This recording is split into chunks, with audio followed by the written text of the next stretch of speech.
Hello प्यारे प्यारे बच्चों, आप सभी का स्वागत है आज की इस नए वीडियो में नए टॉपिक के साथ। बच्चों, आशा करता हूं कि आप सभी बहुत ही मस्त होंगे और अपने अपने पढ़ाई में तेजी से व्यस्त होंगे। तो आज के इस प्यारे से लेक्चर में आज का जो लेक्चर है पांचवा होने वाला है। तरंग प्रकाशिकी के अंतर्गत पांचवा टॉपिक पढ़ने वाले हैं। ये भी थ्योरिकल है बच्चों, क्योंकि ये जो चैप्टर है तरंग प्रकाशिकी, इसके अंतर्गत इस चैप्टर के अंतर्गत 2 या फिर 3 नंबर में आपसे जरूर से आपके बोर्ड एग्जाम में क्वेश्चन पूछ लिए जाते हैं। तो पूरे थ्योरिकल होने वाले हैं। तो इसमें बच्चों क्या पढ़ने वाले हैं, हाइगेंस का द्वितीयक तरंगिकाओं का सिद्धांत क्या होता है, सिद्धांत क्या बोलता है, इसके बारे में संपूर्ण जानकारी आपको बड़ी आसानी से देने वाले हैं कि ये जो हाइगेन नामक ये जो क्या है वैज्ञानिक है, इन्होंने क्या क्या बताया है, अर्थात इन्होंने अपने सिद्धांत में क्या क्या सिद्धांत दिए हैं, इसके बारे में संपूर्ण जानकारी आपको देने वाले हैं।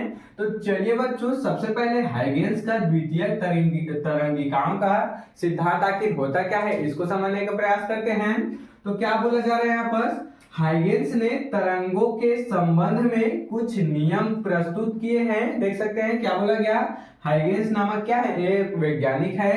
तो हाइगेंस ने तरंगों के संबंध में कुछ नियम प्रस्तुत किए हैं, कुछ नियम प्रस्तुत किया, जिसे हाइगेंस का द्वितीयक तरंगिकाओं का सिद्धांत कहते हैं। अब बच्चों, ये जो सिद्धांत है वह तरंग के लिए है, अर्थात बच्चों ये जो हाइगेंस है इन्होंने तरंगों के संबंध में कुछ क्या किए, नियम का प्रस्तुत किए, कुछ नियम है यहाँ पर इसका प्रतिपादन किए, प्रस्तुत किए।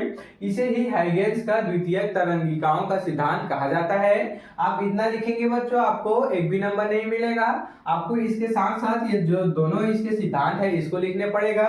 तो सबसे पहले थ्योरम में इन्होंने क्या बताया, समझने का प्रयास करेंगे। हाइगेंस के इस द्वितीयक तरंगिकाओं के सिद्धांत के अनुसार प्रत्येक मूल अर्थात बच्चों प्राथमिक तरंगों के बाद एक दूसरा तरंग उत्पन्न होता है, जिसे द्वितीयक तरंग कहा जाता है। क्या बोल दिया गया इसमें, ध्यान देंगे। जिस प्रकार से बच्चों हम तालाब में कभी ना कभी पत्थर या फिर कंकड़ डालते हैं तो क्या होता है, एक तरंग के समान गोल गोल चारों तरफ उत्पन्न हो जाती है। जिस प्रकार से बच्चों मान लेते हैं हम लोग इस तालाब में, किसी तालाब में एक कंकड़ डाल दिए तो इसके चारों तरफ बच्चों क्या उत्पन्न हो जाएंगे, भंवर के समान कुछ इस प्रकार से बच्चों इसके चारों तरफ उत्पन्न हो जाते हैं। ध्यान देंगे,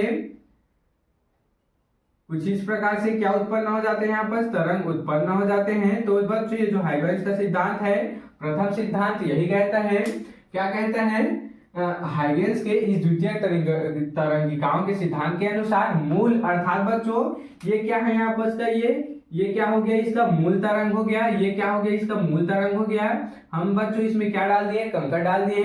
तो ये जो पहला वाला तरंग है बच्चों, इसको क्या कहते हैं, मूल तरंग, या फिर इसी को प्राथमिक तरंग कहते हैं, इसी को मूल तरंग या फिर बच्चों इसी को प्राथमिक तरंग कह देते हैं। इसके बाद बच्चों ये जो दूसरा नंबर है, ये जो दूसरा नंबर है इसको क्या कह देंगे, यहाँ पर द्वितीयक तरंग बोल देंगे। इसको क्या कह देंगे, यहाँ पर दूसरा तरंग बोल देंगे, या फिर इसी को द्वितीयक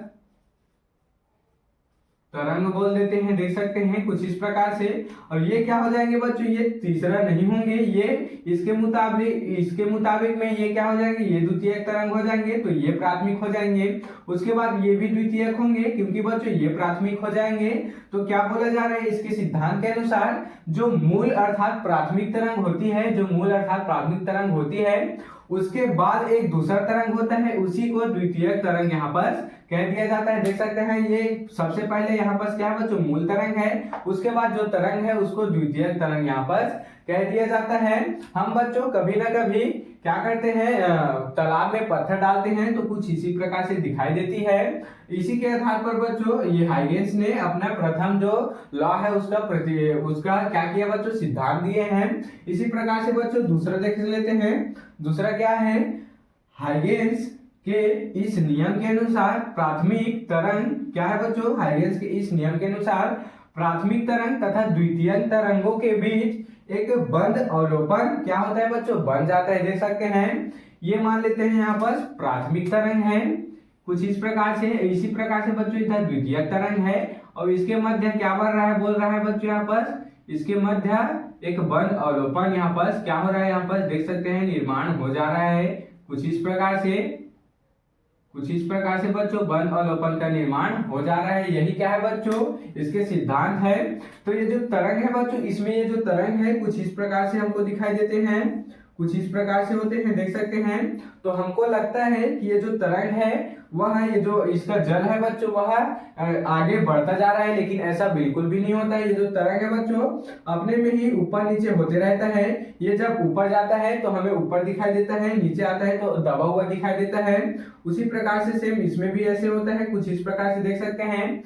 ये जो तरंग है बच्चों, ये जो पानी का जो स्रोत होता है आगे नहीं बढ़ता है, उसी स्थान पर ऊपर एक बार ऊपर जाता है, एक बार नीचे जाता है। इस कारण हमें बच्चों कुछ इस प्रकार से दिखाई देता है, कुछ इस प्रकार से दिखाई देता है। तो इस प्रकार से बच्चों आज के इस प्यारे से लेक्चर में हम लोग जो हाइगेंस का सिद्धांत है, द्वितीयक तरंगिकाओं का सिद्धांत है, इसको समझ चुके हैं। आप इसका स्क्रीनशॉट यहाँ पर आसानी से ले सकते हैं।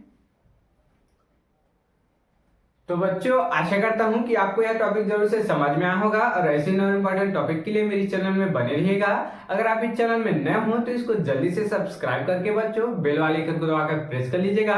और बच्चों आप एक नीचे कमेंट बॉक्स में कमेंट जरूर से छोड़ दीजिएगा कि आपको यह टॉपिक समझ में आया है या नहीं, ताकि हमको आसानी से समझ में आ जाए कि आपको यह जो टॉपिक है सभी समझ में आ रहा है या नहीं। तो चलिए बच्चों फिर मिलते हैं किसी नेक्स्ट वीडियो में नए टॉपिक के साथ। तब तक के लिए जय हिंद, जय भारत।